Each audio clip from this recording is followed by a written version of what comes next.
এক সময় মুসলমান ছিল না, শুধু হিন্দু ছিল। ওদের কৃষ্টি কালচার এখনো মুসলমানের বুঝে থেকে গেছে। তাই তো তারা গরুকে লাথি মারতে ভয় পায়, তাই তো তারা ধানের উপর দিয়ে জুতা পায়ে দিয়ে হাঁটতে ভয় পায়, তাই তো তারা তুলসী গাছ তুলে ফেলতে ভয় পায়, তাই তো তারা বলে যমজ জামা কলা খেলে জোড়া সন্তান হবে, তাই তো তারা বলে টিকটিকি কথা বলছে তার টিকটিক করছে। আমি ঠিক বলেছি, আমি ঠিক বলেছি কিনা আল্লাহ জানে। টিকটিকি কি করে জানলো একটা ছোট প্রাণী যে আমি সত্য বলছি না মিথ্যা বলছি? এর নাম শিরক। এদেশের মাটি শিরকে পরিপূর্ণ হয়ে আছে। মানুষে বলে যে ঝড় বৃষ্টি বন্যা বিপদ সীমার উপর দিয়ে চলেছে। না না, ভারত বাংলাদেশ পাকিস্তানে শিরক চলেছে বিপদ সীমার উপর দিয়ে। কথায় কথায় শিরক, কাজে কাজে শিরক, চলাফেরায় শিরক, ওঠা বসায় শিরক, প্রতিষ্ঠানে শিরক, কলেজ বিশ্ববিদ্যালয়ে শিরক, বাড়িতে শিরক, মা চাচির কাছে শিরক, শিক্ষকের কাছে শিরক। একবারে দেশটা শিরক দিয়ে ভরা আছে। শুধু কবরে গেলেই শিরক হয় জি না। সন্ধ্যার সময়, সন্ধ্যার সাথে সাথে গাড়িটা আসছে ঢাকা থেকে দিনাজপুর, সূর্য ডুবার সাথে সাথে এ দিয়ে দিয়েছে, গাড়িতে আলো দিয়ে দিয়েছে। ব্যাপারটা কি? এই শোনো, এই সুপারভাইজার শোনো, এখানে তুমি এত তাড়াতাড়ি চট করে গাড়িতে আলো দিলে কেন? বলছে যে আমাদের বস বলেছেন সূর্য ডুবার সাথে সাথে গাড়িতে আলো দেবে। সূর্য ডুবার সাথে সাথে বাতি জ্বালাতে হবে, ল্যাম্প জ্বালাতে হবে, হিন্দুদের কাজ। এটা আমাদের কাছে কিভাবে আসলো? গান বাজনা বাদ্যযন্ত্র হিন্দুদের কাজ, ওটা মুসলমানের ভিতরে কিভাবে আসলো? সম্মানিত দিনী ভাই বোন, নেশাদার দ্রব্য পান করলে দুনিয়াবি শাস্তি, তাকে ৮০ লাঠি পিটাতে হবে, এটাই শাস্তি। পরকালে জাহান্নামও হতে পারে, জান্নাতও হতে পারে। মহান আল্লাহ বলেন ইয়াসআলুনাকা আনিল খামরি ওয়াল মাইসির, মুহাম্মদ সাল্লাল্লাহু আলাইহি সাল্লাম, আপনাকে জনগণ জিজ্ঞাসা করে মদ এবং জুয়া সম্পর্কে। আপনি বলুন মদ এবং জুয়া দুটাই মহা পাপের কাজ। মদ খেলেও মহাপাপ হয়, জুয়া খেললেও মহাপাপ হয়। মনে রাখবেন, জুয়া কোনো নির্ধারিত খেলার নাম নয়। প্রত্যেক যে খেলাতে টাকার হার জিত রয়েছে সেটাই হলো জুয়া। এই যে ফুটবল ক্রিকেট আন্তর্জাতিকভাবে খেলা হয়, তোমরা একবারে বাড়ির পাশে বিশাল এক ব্যবস্থাপনা করে সারা রাত দেখতে থাকো যে কে হারছে কে জিতছে দেখি। আবার বাড়ির উপরে পতাকা দিয়েছো, তুমি ব্রাজিলের পক্ষে আর তোমার বাপ পাকিস্তানের পক্ষে, দুইটা পতাকা। তোমার মাথার চুলটা চতুর্দিক ছাটা আছে, উপর দিকে বড় হয়ে আছে ছাতার মতো। এটা ইহুদি খ্রিস্টানের কাজ। তোমাকে খ্রিস্টান হতে ভালো লাগে? কাজা, এর নাম হলো কাজা চুল ছাঁটা, অর্ধেক ছাঁটেছে আর অর্ধেক বাকি আছে। এটা হারাম, এটা কাবিরা গুনাহ। তোমাকে দেখলে আমি ঘৃণা করি। তুমি কিসের শিক্ষিত মানুষ? তোমাকে কে শিক্ষিত বলেছে? আমি আব্দুর রাজ্জাক বিন ইউসুফ তোমাকে আর তোমার বাপকে আর তোমার মাকে যদি অশিক্ষিত আজকে প্রমাণ করতে না পারি, আমি বক্তব্য আর দেবো না কোনোদিন। তুমি, তোমার বাপ আর তোমার মা, এই তিনজন একসাথে। মুহাম্মদ সাল্লাল্লাহু আলাইহি ওয়াসাল্লাম বলেন এর ফল ইলম, বিদ্যা উঠে যাবে, একশাল জাহাল, মূর্খতা বেড়ে যাবে।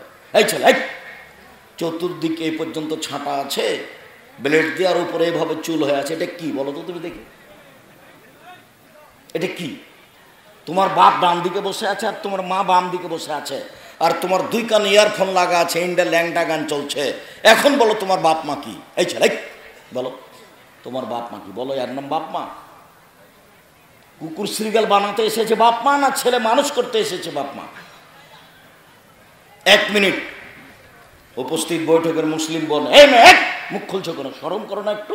তোমার কণ্ঠ তো আমি এখান থেকে শুনতে পাচ্ছি। আর আপনাকে আমি অনুরোধ করেছিলাম বউ সাথে নিয়ে আসবেন, মুখটা এইভাবে বন্ধ করতে বলবেন যে আব্দুর রাজ্জাক সাহেব আছে, মুখ খুলো না। কেউ যদি তোমার গায়ের উপর দিয়ে ওইদিকে চলে যায় তবু তুমি মুখ বন্ধ রাখিও। এইভাবে আপনি বলে নিয়েছেন কেন? কেন কথা বলছে? ও তো আপনার স্ত্রী, ও তো আপনার বোন, ও তো আপনার মেয়ে, কথা বলবে কেন? এটা তো দিনই বৈঠক। ও ফাইজলামি করে, ও কি বুঝবে? ঢং ঢং করে এসেছে গরু ছাগলের মতো, আবার ঢং ঢং করে চলে যাবে। তাহলে ও কি বুঝবে? তাহলে ও কি শুনবে? এই জন্য এসেছে। আমি এত কষ্ট করে এজন্য এসেছি। একটা বাক্যের দাম 1 কোটি টাকা। হিসাব রাখতে হবে, এইভাবে বসে থাকতে হবে। উপস্থিত বৈঠকের দিনই মুসলিম বোন, আপনাকে বলছি, এই মেয়ে, তোমাকে বলছি, মুখ বন্ধ করো, মুখ বন্ধ করে, একবারে মুখখান বন্ধ করে চুপচাপ বসে থাকবা। কেউ গায়ের উপর দিয়ে চলে গেলে যাক। সম্মানিত দিনী ভাই বোন, আমি বলছিলাম, জন্ম দিতে পারলেই পিতা হওয়া যায় না, প্রসাব করাতে পারলে মা হওয়া যায় না। 1 মিনিট, জাবের একজন বিশিষ্ট সাহাবী, উনি রাসূলের সাথে যুদ্ধে গেছেন। তো এখন সবাই যুদ্ধ করে ফিরে আসছে, মদিনায় ঢুকবেন। তাহলে রাসূল বলছেন, এই সবাই থামো, এখানে থামো, রাতে এখানে থাকো, সকালে যাব। তো জাবের বলছেন, আল্লাহর নবী, আমি নতুন বিবাহ করেছি, আমাকে বাড়ি যেতে দেন। তখন আল্লাহ রাসূল এইটা বাদ দিয়ে অন্য কথা জিজ্ঞাসা করতে লাগলেন, ও তুমি নতুন বিবাহ করেছ, বিক্রানাম সাইয়্যিব, তুমি তালাক প্রাপ্ত মেয়ে বিবাহ করেছ না কুমারী মেয়ে বিবাহ করেছ? তখন লোকটি বললেন, জাবের রাদিয়াল্লাহু আনহু বললেন যে সাইয়্যিবা, আমি তালাক প্রাপ্ত মেয়ে বিবাহ করেছি। ওর বিবাহ হয়েছিল, ওর স্বামী ওকে তালাক দিয়ে দিয়েছে, আমি তাকে বিবাহ করেছি।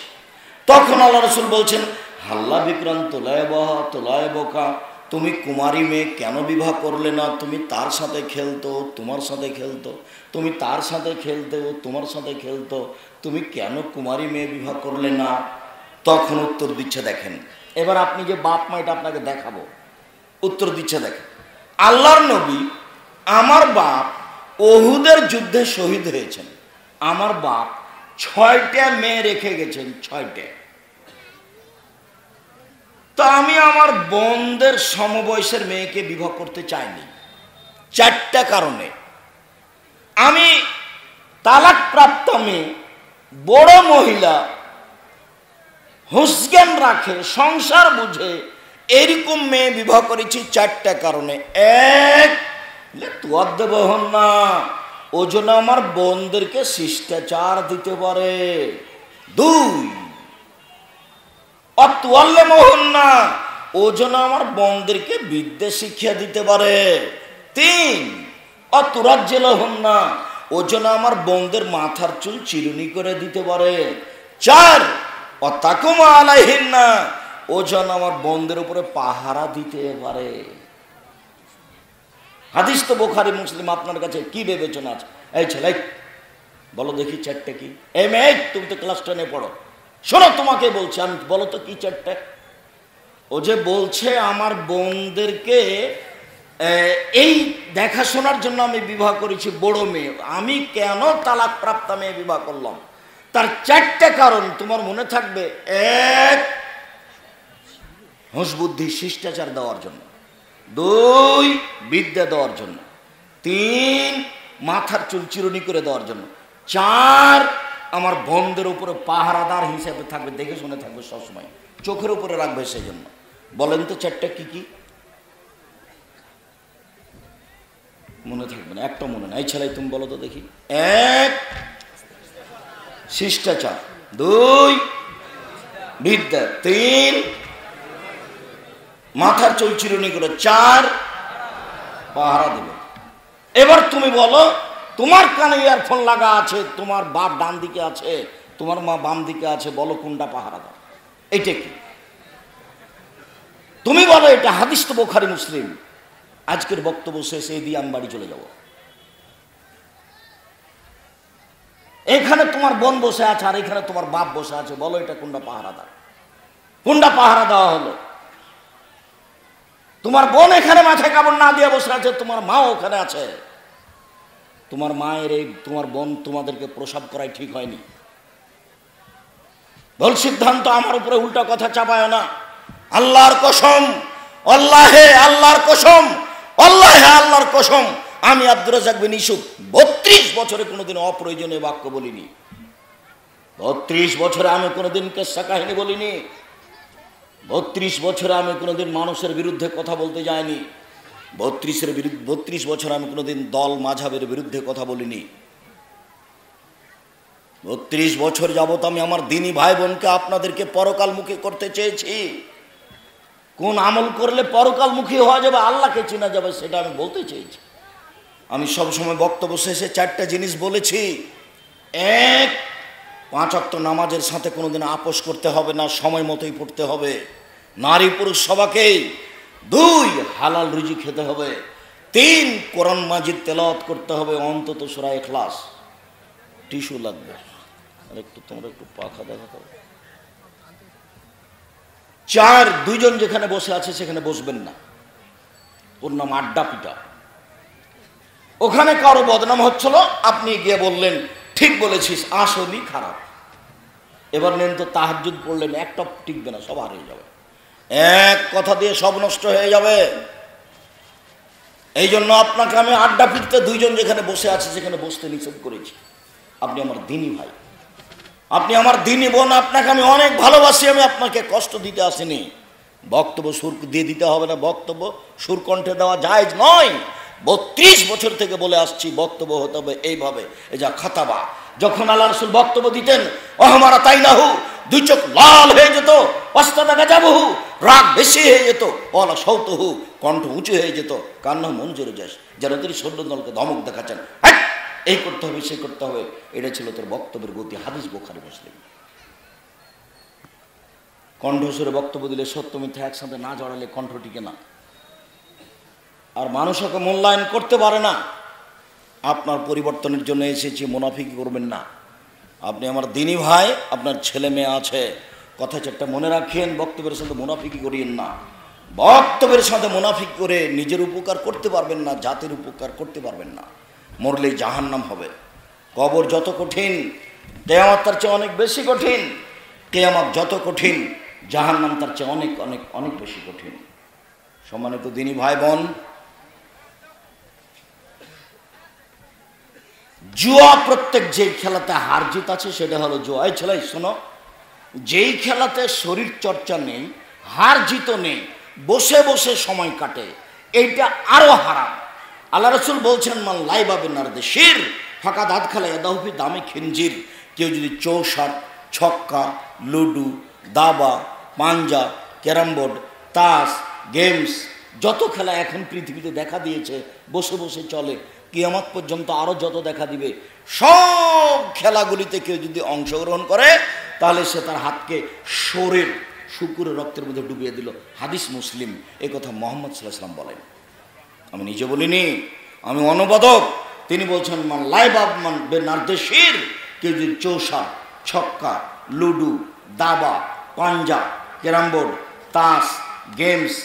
মা অবাক, আরে আপনার মা অবাক মহিলা, ও ছোট ছেলেটাকে ওই গেমস খেলতে দিয়েছে, আর ওই ভারতের ওইটা কি কি চ্যানেল, স্টার, ও নিয়ে বসে আছে।